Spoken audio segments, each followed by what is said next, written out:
નમસ્કાર લીંબડી. આપ સૌને જણાવતા ખૂબ આનંદ થાય છે કે લીંબડી વિસ્તારના સૌ આગેવાનો, લીંબડી વિસ્તારના નાનામાં નાના સામાન્ય માણસથી લઈને પ્રબુદ્ધ લોકો સુધીના લોકોની મારી પાસે એક લાગણી અને માગણી હતી કે લાલાભાઈ, આપણા લીંબડીમાં એક સારા એવા 24 કલાક કાર્યરત રહે એવા એક એમડી ફિઝિશિયન તમારી હોસ્પિટલ ખાતે લાવો તો લીંબડી વિસ્તારના લોકોને ખૂબ સેવા થાય. આ બધાની લાગણી અને માગણી ધ્યાને રાખીને અમદાવાદ સોલા હોસ્પિટલ ખાતે ફરજ બજાવતા ડૉક્ટર વિક્રમ સરૈયા સાહેબ, કે જે પોતે એમડી ફિઝિશિયન છે, તેઓ આપણા લીંબડીમાં નીલકંઠ મલ્ટી સ્પેશિયાલિટી હોસ્પિટલ ખાતે સેવા આપવા આવનાર છે. સાહેબ પોતે લીંબડીમાં જ વસવાટ કરવાના છે અને 24/7 કલાક પોતે સેવા આપવાના છે.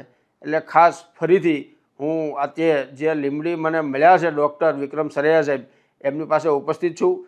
સાહેબ સાથે આપણા લીંબડી વિસ્તારના લોકોની જે મુખ્ય તકલીફો છે, જે મુખ્ય સ્વાસ્થ્યને લઈને મૂંઝવણો છે, એના માટે વિસ્તૃત ચર્ચા કરવા માટે આવ્યો છું. તો આજે આપ સૌને હું મળાવીશ ડૉક્ટર વિક્રમ સરૈયા સાહેબને.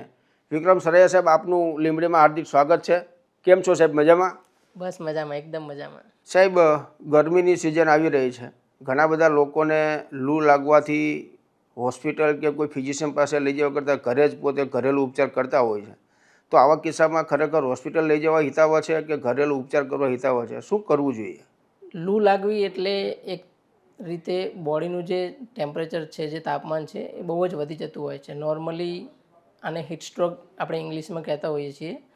એમાં જે નોર્મલી ટેમ્પરેચર આપણે 95, 96, 97, 98 સુધીનું જે ટેમ્પરેચર નોર્મલ બોડીનું રહેતું હોય છે, એ વધીને 104 ડિગ્રી ફેરનહીટ જેટલું થઈ જતું હોય છે. તો આના લીધે માણસને વધારે પડતા ઉબકા આવવા, ઉલટી જેવું થવું, બેભાન થઈ જવું અને એમની જે મગજની જે કાર્યક્ષમતા છે એ એકદમ ઘટી જતી હોય છે.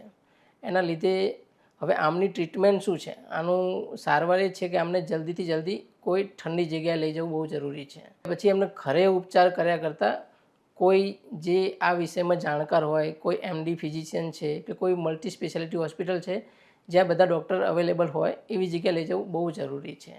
સાહેબ, ઘણા બધા લોકો પોતાને માથું દુખાવાની ફરિયાદ કરતા હોય છે કે મને આધા સીસી છે, એટલે કે માઇગ્રેન છે. તો ખરેખર આવું હોઈ શકે? આધા સીસીના લક્ષણો કેવા હોય છે કે અડધું મગજ દુખાવો, અડધી સાઈડનો માથાનો ભાગ દુખાવો, પછી ઉલટી જેવું, ઉબકા જેવા મન થવું, પછી કોઈ પ્રકાશથી, કોઈ લાઇટના લીધે કે કોઈ બહુ વધારે અવાજ આવતો હોય એના લીધે માથું દુખવું.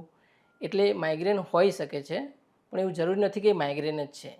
માથાના દુખાવાના ઘણા બધા કારણો હોઈ શકે છે.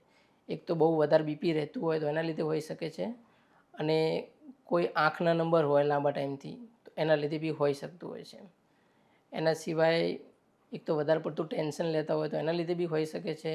સાહેબ, એક અમે ઘણા બધા મિત્રો બેઠા હોય ત્યારે વાત થાય કે ભાઈ, જેનું શરીર પાતળું હોય એને કોલેસ્ટ્રોલ કે એટેક ન આવી શકે, જેનું શરીર હોય એને કોલેસ્ટ્રોલ અને એટેક બંને આવવાના ચાન્સ વધારે છે. તો ખરેખર આવું શક્ય છે કે જેનું શરીર પાતળું છે એને કોલેસ્ટ્રોલ ન હોય અને જાડું હોય એને જ હોય? આવું ખરું?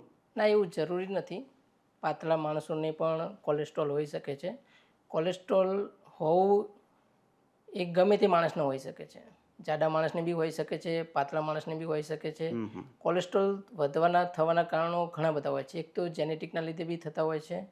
બાકી તમે બહારનું વધારે પડતું તીખું તળેલું બહારની આઈટમ ખાતો એના લીધે થતું હોય છે. બહુ વધારે પડતું ગળ્યું ખોરાક, આ બધાના લીધે કોલેસ્ટ્રોલ વધતું હોય છે. એટલે કોલેસ્ટ્રોલ વધવાના લીધે એક તો હૃદય રોગ વધી જાય છે અને એક પેરાલિસિસ થવાના ચાન્સ વધી જાય છે. એટલે જ્યારે પણ તમને અમુક સમય એવું લાગે કે છાતીમાં દુખાય છે, ગભરામણ થાય છે, દુખાવો ખભાની તરફ જાય છે, હવે આ બધા લક્ષણો દેખાય અને બોલવામાં જીભ ભારે લાગતી હોય કે એક બાજુનો અંગ સરખો કામ ના કરતો, તો આ સમયમાં તમારે તરત નજીકના કોઈ એમડી મેડિસિન હોય તો એમને દેખાડવું બહુ જરૂરી છે. સાહેબ, એમડી મેડિસિન ફિઝિશિયન પાસે જવાનો સૌથી મોટો આમ ફાયદો શું? એમડી ફિઝિશિયનને દેખાડવાનો સૌથી મોટો ફાયદો એ છે કે એમડી મેડિસિન જે છે એ તમારા શરીર વિશે સંપૂર્ણ જાણે છે. તમારા માથાના વાળથી લઈને નખ સુધીમાં જેટલું બી શરીરમાં છે એના વિશે સંપૂર્ણ માહિતી રાખે છે. એક તો શરીરમાં તાવ આવવો, કોઈ હૃદય રોગ થવા, ફેફસાના કોઈ રોગ છે, કોઈ માથાની કોઈ બીમારી છે, માથાનો દુખાવો છે, પેટનો દુખાવો છે, કોઈ ઘણી બધી બીમારીઓ છે, કોઈ ઇન્ફેક્શનથી રિલેટેડ છે, કોઈ નસોનો દુખાવો છે, પગમાં બળતરા થવી, આ બધા જ્યાં વારંવાર થતું હોય તો એના માટે કોઈ નજીકમાં એમડી ફિઝિશિયનને દેખાડવું એ હિતાવત રહેશે. સાહેબ, મારે મારી કિડની લાંબા સમય સુધી સ્વસ્થ અને તંદુરસ્ત રાખવી હોય તો ખરેખર શું કાળજી રાખવી જોઈએ? સૌથી પહેલું એ છે કે તમારે વધારે પડતું પાણી પીવું જરૂરી છે. અને એમાં આવા ગરમ વાતાવરણમાં સમયમાં તો બહુ જ જરૂરી છે, પાણી પીવું જરૂરી છે. કેમ કે અંદર ડિહાઇડ્રેશન થતું હોય તો કિડનીને પૂરું પાણી, પૂરું લોહી ના મળતા બીજી ઘણી તકલીફ કિડનીની થતી હોય છે. બીજું છે કે તમારે કોઈ ડૉક્ટરની સલાહ વગર તમારે કોઈ પેઇન કિલર છે, દુખાવાની દવા લેવી નહીં. કેમ કે એના લીધે કિડની પર બહુ આડઅસર થતી હોય છે. પછી છે કે કોઈને કોઈ બીપીની તકલીફ છે, કોઈની શુગરની તકલીફ છે, તો એના લીધે પણ કિડની ઉપર અસર પડતી હોય છે. તો બીપી કંટ્રોલ કરવું જરૂરી છે, શુગર કંટ્રોલ કરવું જરૂરી છે. તો આનાથી તમારું કિડની સારું રહેશે, કિડની પર કોઈ તકલીફ નહીં થાય. પછી તમારે અમુક સમય એવું થતું હોય કે પેશાબ ઓછો આવતો હોય, યા પેશાબમાં બળતરા રહેતી હોય, પછી ડાબી બાજુ યા જમણી બાજુ નીચેના ભાગમાં પેટમાં દુખાવાનો રહેતો હોય છે, પાછળના ભાગમાં પેટમાં દુખતું હોય, તો આવા સમયે તમારે કોઈ એમડી ફિઝિશિયનને દેખાડવું અને એક સિરમ ક્રિયાટિનિન કરીને લોહીનો રિપોર્ટ આવતો હોય છે, કિડનીનું કેટલું સારું ફંક્શન કરે છે એ જોવા માટે. તો રિપોર્ટ કરાવવો જરૂરી છે. ઘણી વખત લોકોને છાતીમાં બળતરા થતી હોય છે, ત્યારે ખરેખર જે તે વ્યક્તિ પોતે અસમંજસમાં હોય છે કે ખરેખર એને છાતીમાં એસિડિટીનું દુખે છે કે ખરેખર હાર્ટ એટેક છે, શું છે. તો જ્યારે આવું કોઈ પણ વ્યક્તિને થતું હોય ત્યારે ખરેખર એને શું કાળજી રાખવી જોઈએ? આ એક બહુ ગંભીર સવાલ છે. જ્યારે છાતીનો દુખાવો એવો છે કે જ્યારે છાતીમાં વધારે ભાર લાગતો હોય, વજન લાગતો હોય, યા તો છાતી સાથે ગભરામણ થતી હોય, પરસેવો આવવા લાગતો હોય, અને આ જે દુખાવો છે ડાબા હાથ બાજુ જતો હોય દુખાવો, કે પાછળની તરફ જતો હોય, યા તો પછી જડબા તરફ જતો હોય, તો આ દુખાવો હાર્ટ એટેક હોઈ શકે છે. તો આવા સમયે તમારે જેટલું નજીકમાં કોઈ એમડી ફિઝિશિયન છે યા કોઈ જ્યાં ઇસીજી થઈ શકે છે તો એ જગ્યાએ જવું બહુ જરૂરી છે. અને કોઈ પણ ઘરેલું ઉપચાર કર્યા વગર કોઈ નજીકમાં એમડી ફિઝિશિયન હોય તો ત્યાં જઈ તમારે ઇસીજી કરાવવી બહુ જરૂરી છે. આ એક હાર્ટ એટેક હોઈ શકે છે. સાહેબ, આજકાલ લોકોમાં કઈ બીમારીઓ વધુ જોવા મળે છે? આજકાલ અત્યારના સમયમાં સૌથી વધારે એક તો સુગર છે, પછી બીપીની બીમારી છે, પછી લોહીની અંદર વધારે પડતું કોલેસ્ટ્રોલ હોવું, પછી હૃદય રોગ હોવા, વારંવાર પેટમાં દુખાવો થવો, પેરાલિસિસ થવા, આ બધા રોગ વધારે પડતા અત્યારે જોવા મળે છે. જે પહેલાંના સમયમાં આ જોવા નહોતા મળતા, જે અત્યારના સમયમાં આ બધું બહુ જ વધારે વધી ગયું છે. આ બધા રોગ વધવાનું મુખ્ય કારણ શું સાહેબ? આ વધવાનું મુખ્ય કારણ તો એ છે કે સમય અનુસાર ઊંઘ ના લેવી, સમય અનુસાર ખાવાનું રહેવું. અત્યારે લોકોને કેવું છે, ફાસ્ટ જીવવું છે, તરત બહારનું કંઈક ખાઈ લેવાનું, કોઈ ફ્રોઝન ફૂડ ખાઈ લેવાના, પછી સમયસર કસરત ના કરવી, આ બધા કારણો છે જેના લીધે આ બધી બીમારીઓ વધી રહી છે. અત્યારે સાહેબ ઘણા બધા લોકો કોઈ પણ પોતાને નાની મોટી તકલીફ હોય શરીરમાં તો સોશિયલ મીડિયામાં, યુટ્યુબ કે ઇન્સ્ટા પર કોઈ વિડીયો કે રીલ્સ જોઈને પોતાની જાતે એનો ઉપચાર કરતા હોય છે. તો ખરેખર આ કરવું જોઈએ કે પોતાના માટે ગંભીર બાબત છે? શું કહેશો આપ? તો આમાં તો પહેલો પ્રશ્ન એક છે કે આ જે લોકો વિડીયો બનાવતા હોય છે, રીલ્સ બનાવતા હોય છે, એ કોણ છે આપણને નથી ખબર. એ કોઈ સ્પેશિયાલિસ્ટ છે, કોઈ આના વિશે પૂરેપૂરી માહિતી રાખે છે કે નહીં, આપણને એની કોઈ સચોટ આપણી જોડે જાણકારી નથી. તો આપણે આ બધા અખતરા કર્યા વગર, વિડીયોથી કોઈ વસ્તુ જાણીને એના ઉપર અખતરા કર્યા વગર આપણે કોઈ ડૉક્ટર હોય નજીકમાં, જો એમડી ફિઝિશિયન છે, તો એમને દેખાડવું જરૂરી છે. કે સાહેબ, ઘણા બધા વ્યક્તિઓ અને ઘણા બધા તજજ્ઞો એવું કહેતા હોય છે કે 40 વર્ષની ઉંમર વટાવ્યા પછી દર વર્ષે શરીરના લગભગ તમામ રિપોર્ટ કરાવવા જરૂરી છે.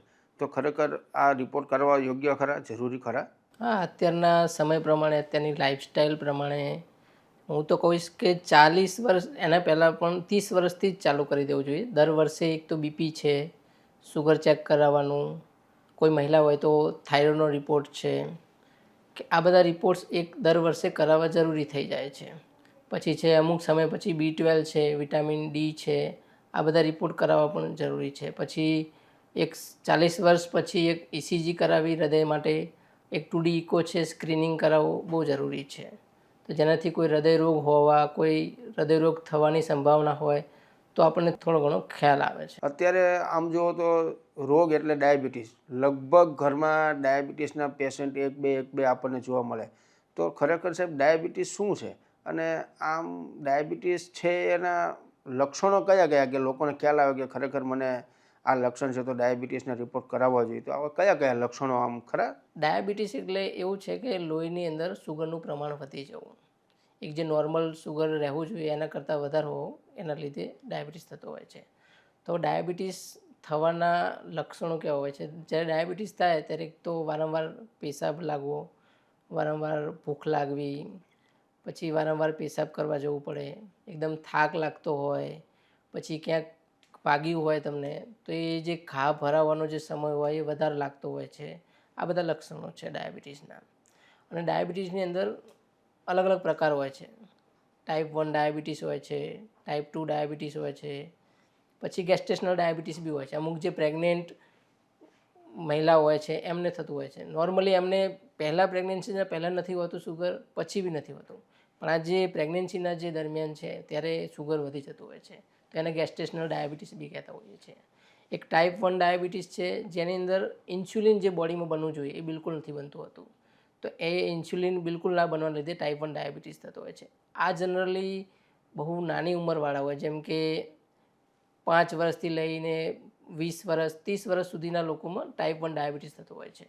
અને જે ટાઈપ 2 ડાયાબિટીસ છે એ જનરલી અમુક ઉંમર પછી 30 વર્ષ પછી જોવા મળતો હોય છે. અને ટાઈપ 2 ડાયાબિટીસ કયા લોકોને વધારે જોવા મળે છે? એ લોકો જેને વધારે પડતો વજન હોવો, જેનો ખોરાક સરખી ઊંઘ પ્રોપર ના લેતા હોય, જેના લીધે એમનું કસરત ના કરતા હોય, આ બધાના લીધે ટાઈપ 2 ડાયાબિટીસ થવાનો ચાન્સીસ બહુ વધી જાય છે. જે બહારનું ખાવાથી જે કોલેસ્ટ્રોલ વધી જતો હોય છે, ઇનડાયરેક્ટલી આમાં જે ઇન્સ્યુલિન જે જગ્યાએ કામ કરવું જોઈએ એ કામ નથી કરતું, એટલે આને આપણે કહેતા હોઈએ છીએ કે ઇન્સ્યુલિન રેઝિસ્ટન્સ. જે ઇન્સ્યુલિન રેઝિસ્ટન્સના લીધે આ ડાયાબિટીસ થતો હોય છે. એટલે ટાઈપ 2ની અંદર ઇન્સ્યુલિન છે પણ એ સરખી રીતે કામ નથી કરી શકતું. અને ટાઈપ 1 છે જેમાં ઇન્સ્યુલિન છે જ નહીં. આ રીતના બે પ્રકારના હોય છે. આમાં સાહેબ ઘણા બધા લોકો કહેતા હોય છે કે ભાઈ ડાયાબિટીસ રોગ એવો રોગ છે કે જે ક્યારેય મટતો નથી, કે એનો કોઈ ઈલાજ નથી. ઘણા બધા લોકો, આ મેં સોશિયલ મીડિયામાં જોયેલું છે કે ઘણા બધા લોકો ચેલેન્જ કરતા હોય છે કે ભાઈ હું 30 દિવસમાં ડાયાબિટીસ મટાડી આપું છું, 1 મહિનાનો પાવડર, ડાયાબિટીસ મટે નહીં તો પૈસા પાછા. ખરેખર ડાયાબિટીસ જે છે એ કાયમી રિવર્સ થઈ શકે ખરો રોગ? જો આમાં આપણે જે રીતે વાત કરી કે ડાયાબિટીસના બે પ્રકાર હોય છે, ટાઈપ 1, ટાઈપ 2. તો જનરલી ટાઈપ 1 તો રિવર્સિબલ નથી હોતો, ઇરિવર્સિબલ હોય છે, જેમાં ઇન્સ્યુલિન જ બનતું નથી, તો એના માટે આપણે બહારથી ઇન્સ્યુલિન આપવું પડતું હોય છે. તો એમાં રિવર્સ થવું મુશ્કેલ વસ્તુ છે, ઇમ્પોસિબલ જેવી વસ્તુ છે. પણ ટાઈપ 2 ડાયાબિટીસ છે જે થવાનું કારણ જ એ છે કે બહુ વધારે પડતો વજન વધવો, ખાવા પીવાની એના લીધે કોઈ કસરત ના કરવી, આ બધા લીધે થતું હોય છે. તો જો નિયમિત અનુસાર અગર એ કસરત કરે, વજન ઘટાડે, ખાવા પીવામાં ધ્યાન રાખે, ગળ્યો ખોરાક ના લે, આ બધું વસ્તુનું ધ્યાન રાખે તો સુગર ઓછો થવાની શક્યતા બહુ વધારે વધી જતી હોય છે. જે સુગર નોર્મલી સુગર ઓછો કરવા માટે જે 3 દવા લેવી પડતી હોય, 2 દવા લેવી પડતી હોય, તો એ દવા ઘટીને 1 દવા બી થઈ શકે છે. અને અમુક જેને આના લીધે જ થયું છે એને સુગર ઓછો બી થઈ જતો હશે ને દવા લેવાની બી જરૂર નથી પડતી હોતી. એટલે આપણે જે તમે ક્વેશ્ચન કર્યો કે તમે પૂછ્યું કે આ 50 દિવસમાં મટાડી દેતા હોય છે, તો હું એવું કહીશ કે એ બધું માન્યા પહેલાં તમારે ખુદ ચેક કરવું જરૂરી છે કે તમે કોઈ વસ્તુ લો છો, કોઈ પાવડર લો છો યા કોઈ ગમે તે કોઈ દવા લો છો, તો એના પછી તમારે ભૂખ્યા પેટે અને જમ્યા પછી સુગર ચેક કરવું બહુ જરૂરી છે. અગર તમે પાવડર લઈ કે તમે કોઈ બી દવા લીધા પછી સુગર ઓછો થાય છે કે નથી થતો, એ તમારે જાતે જોવું જરૂરી છે. અગર જે સુગર ઓછો થઈ જતો હોય તો સાચી વાત છે, પણ આ થવું બહુ મુશ્કેલ વસ્તુ છે. એટલે કોઈ 50 દિવસમાં કોઈ ડાયાબિટીસ મૂળથી નથી મટી જતો, પણ કદાચ એવું બની શકે તો કે તમને બીજી રીતે તમે ધ્યાન રાખો, કસરત કરો અને ખાવા પીવામાં બધું ધ્યાન રાખો તો કદાચ દવાની જે રિક્વાયરમેન્ટ છે એ ઓછી થઈ શકે છે.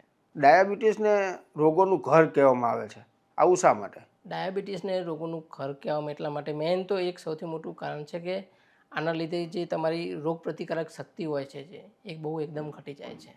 તો આના માટે તમારે સુગર કંટ્રોલ રાખવો બહુ જરૂરી છે. અમુક જે નોર્મલ જે વેલ્યુ હોય છે એની અંદર રહેશે તો કોઈ કોમ્પ્લિકેશન નહીં થાય.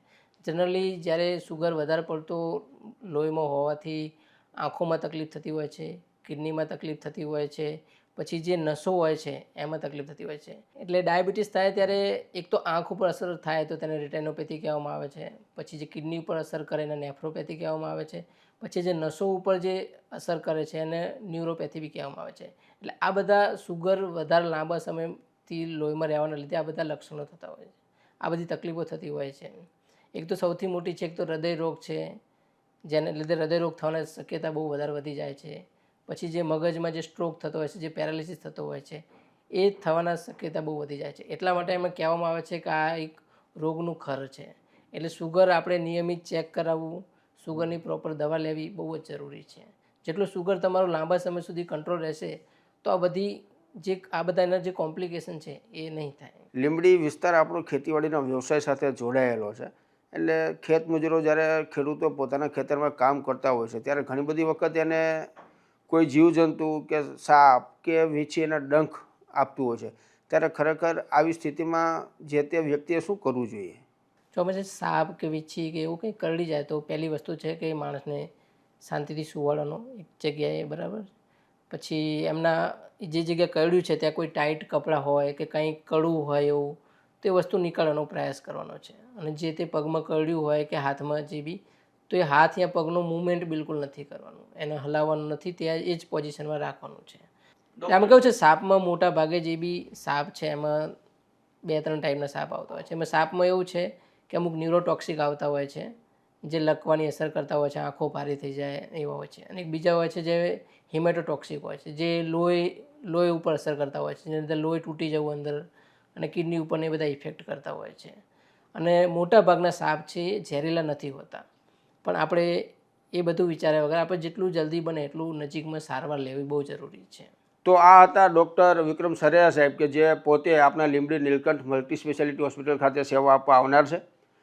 ખાસ જે કંઈ હું સમજું છું, હું જાણું છું ને આ 1.5 વર્ષના હોસ્પિટલના કાર્યકાળ દરમિયાન મારી પાસે લોકોના જે પ્રશ્નો હતા, લોકોને સ્વાસ્થ્યને લઈને જે મારી પાસે ચિંતાઓ આવી હતી, અને હું પોતે જે સમજું છું એની વિસ્તૃત ચર્ચા વિચારણા મેં આજે સાહેબ સાથે કરી, જે આપ સૌએ પણ સાંભળી. વિશેષ સાહેબ આવે ત્યારે જ્યારે પણ જરૂર લાગે, જ્યારે આપણા પરિવારના સદસ્યને કોઈ પણ પ્રકારની ચિંતા લાગે ત્યારે ચોક્કસ નીલકંઠ મલ્ટી સ્પેશિયાલિટી હોસ્પિટલનો સંપર્ક કરશો. મારાથી બનતી તમામ શક્ય એટલી આપ સૌને સવલત અને સુવિધા પૂરી પાડીશ, એની આપ સૌને હું ખાતરી આપું છું. નમસ્કાર.